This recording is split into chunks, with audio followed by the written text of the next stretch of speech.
안녕하세요. 방금 소개받은 북한인권기록보존소 소속 김인성 연구원입니다.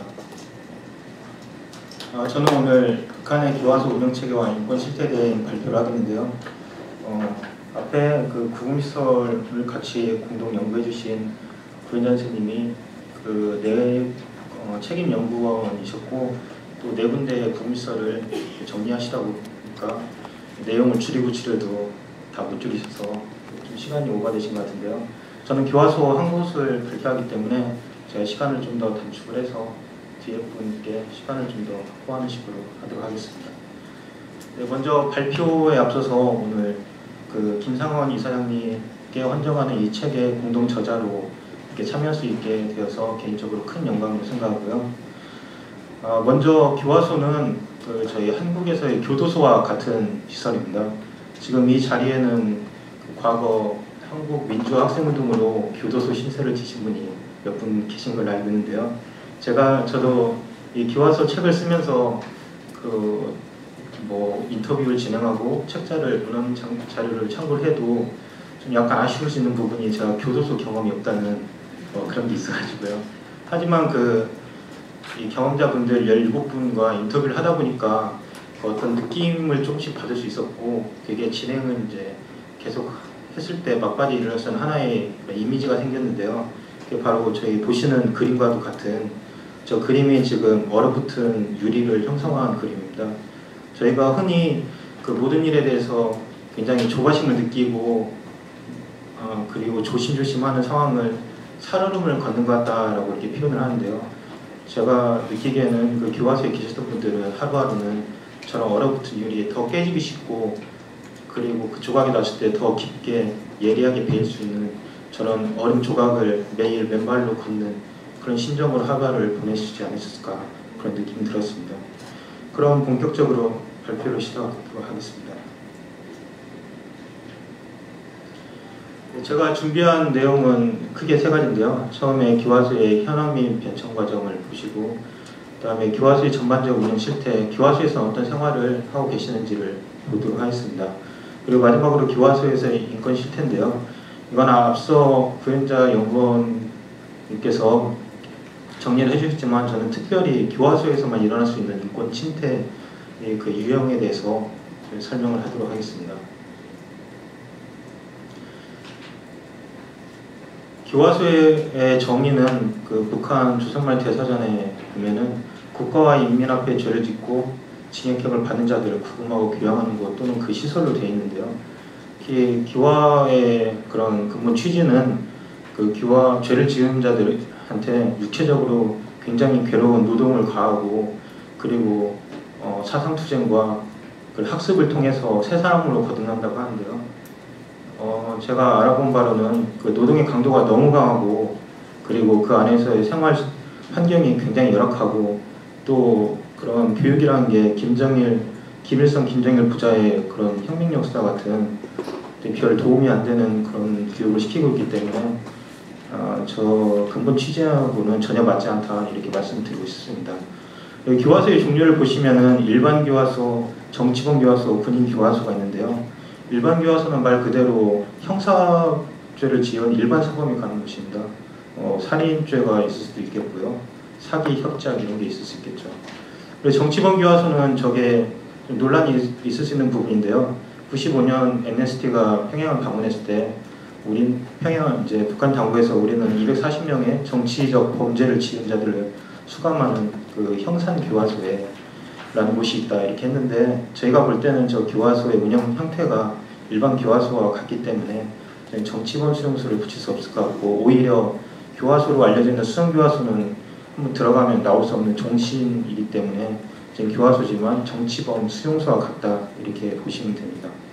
그리고 군인교화소는 말 그대로 이제 군대 내에서 범죄를 저지르거나 만약 군부대와 관련된 이렇게 거래하는 사람들이 범죄를 저질렀을 때 들어가는 곳이고요.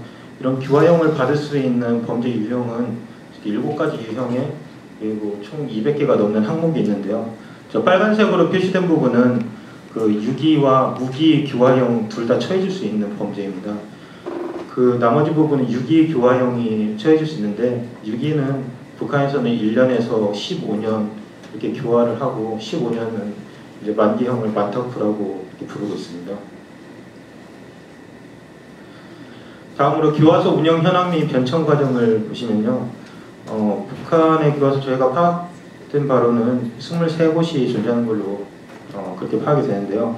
물론 저기보다 더 많은 자료는 있는데 저희가 아까 김상훈 이사장님도 잠시 언급하셨지만 한두 명이 이렇게 저희가 그 증언자가 있다고 해서 그거를 바로 거의 있다고 확정하는 게 아니라 여러 사람의 데이터가 있고 그걸 교차 검증한 끝에 확인이 됐을 때 저희가 내릴 수 있는 숫자가 23군데가 있는 걸로 이렇게 하시면 됩니다.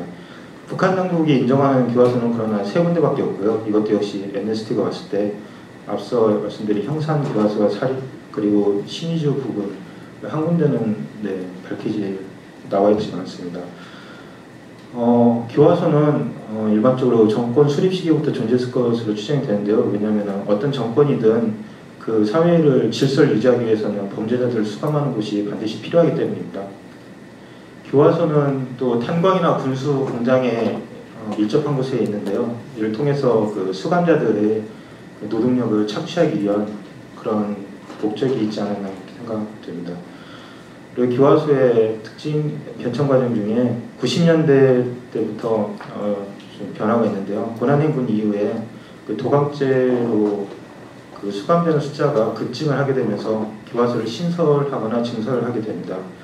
그리고 특정 교화소의 경우 일부는 노동 단련대로도 운영하고 외국인 사찰을 위한 교화소가 있는데요. 이 방금 말씀드린 마지막 3부분은 지도를 보시면서 좀 더 자세히 설명을 드리도록 하겠습니다.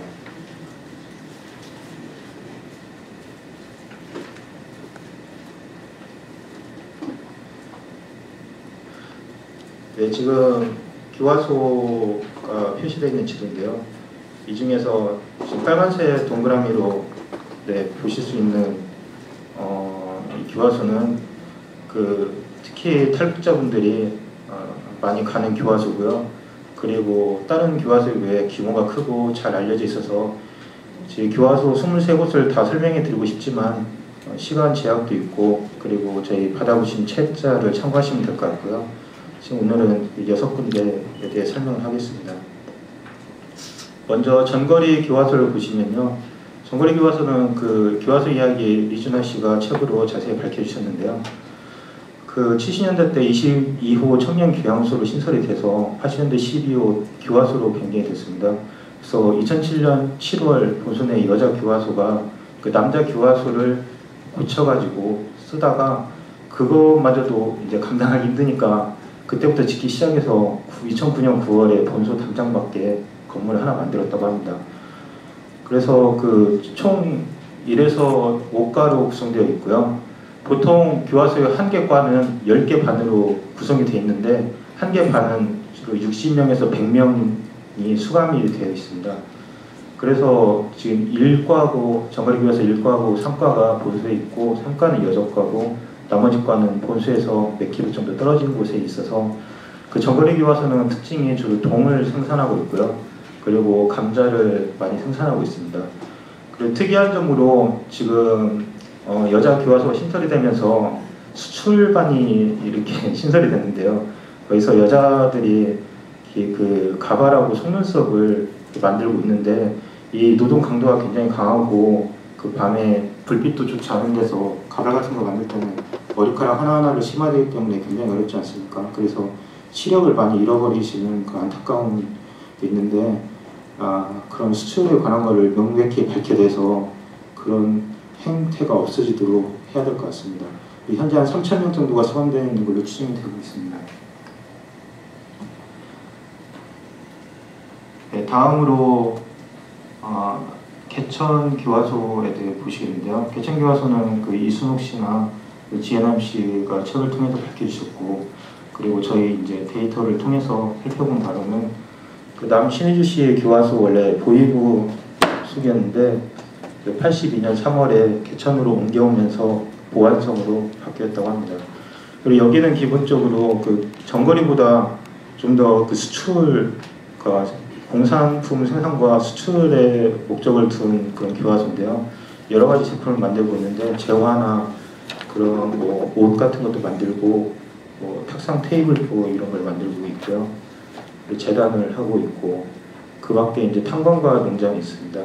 근데 여기서 특이한 점은 2007년 2월에 수감민원을 그 대사령을 내려서, 대사령이라는 거는 북한의 명절을 맞거나 아니면은 김정일의 그 교시에 의해서 그 수감자들을 이제 석방을 시키는 건데요.